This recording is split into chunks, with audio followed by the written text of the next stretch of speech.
খাবারের দাম ও মানের দিক থেকে নিজস্ব ক্রেতা শ্রেণী তৈরি করেছে রাজধানীর শনির আখড়ার ইফতার বাজারগুলো। প্রতিদিন ক্রেতাদের ভিড় সামলাতে হয় এখানকার দোকানীদের। পুরান ঢাকার ঐতিহ্য মাথায় রেখে বাহারি সব আইটেমের ইফতার তৈরি করেন দোকানীরা। শনির আখড়া ঘুরে বিস্তারিত জানাচ্ছেন সাইফুল ইসলাম।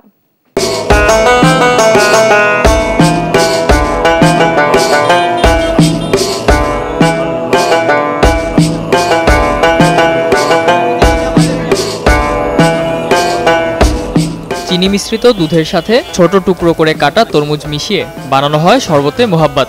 বিশেষ মাঠা বানাতে দইয়ের সাথে মেশানো হয় না কোনো পানি। ইফতারে একটু প্রশান্তি পেতে অনেকেই কেনেন দই শরবত। রাজধানীর শনির আখড়ায় পাওয়া যায় এমন সব ইফতার সামগ্রী। বিক্রেতা জানান বিক্রিও হচ্ছে বেশ। এটা স্পেশালিটি হচ্ছে এটা মানে কোনো পানি মিক্স নেই এটাতে।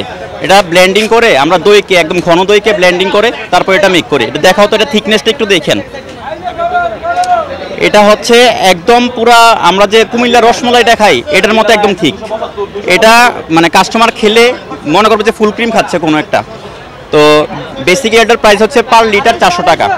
অনেকে ভাবে যে অন্যান্য জায়গাতে 100 টাকা লিটার বিক্রি হচ্ছে, কিন্তু এটা 400 টাকা কেন? আসলে আমাদের খরচ এবং মেকিং কস্টই ওইরকম, যে কারণে আমরা 400 টাকা নির্ধারণ করতে বাধ্য হয়েছি।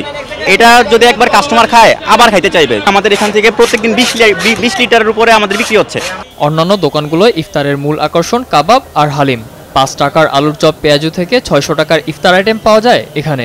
প্রথম রোজা থেকেই ক্রেতাদের ভিড় সামলাতে হচ্ছে দোকানীদের। সবচেয়ে আইটেমটা বেশি করে পছন্দ করেন গ্রিলটা শিক। এটা আমাদের ধরেন চিকেন চাপটা এটা আপনার ধরেন 30 থেকে 40 মুরগির দৈনিক, মানে 100, 150, 200 মুরগির পিস আর কি, ওটা বিক্রি হয়। খাবারের দাম ও মান নিয়ে নিয়মিত ক্রেতা শ্রেণী তৈরি করেছে এখানকার দোকানগুলো। প্রতিদিনই ইফতার নেওয়া হয় এখান থেকে। আমরা আপনার এখানের প্রতিটা খাবারই মোটামুটি খুব ভালো লাগে।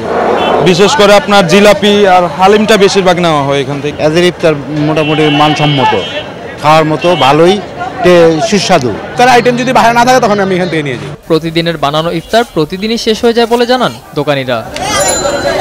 সাইফুল ইসলাম, দেশ টিভি, ঢাকা।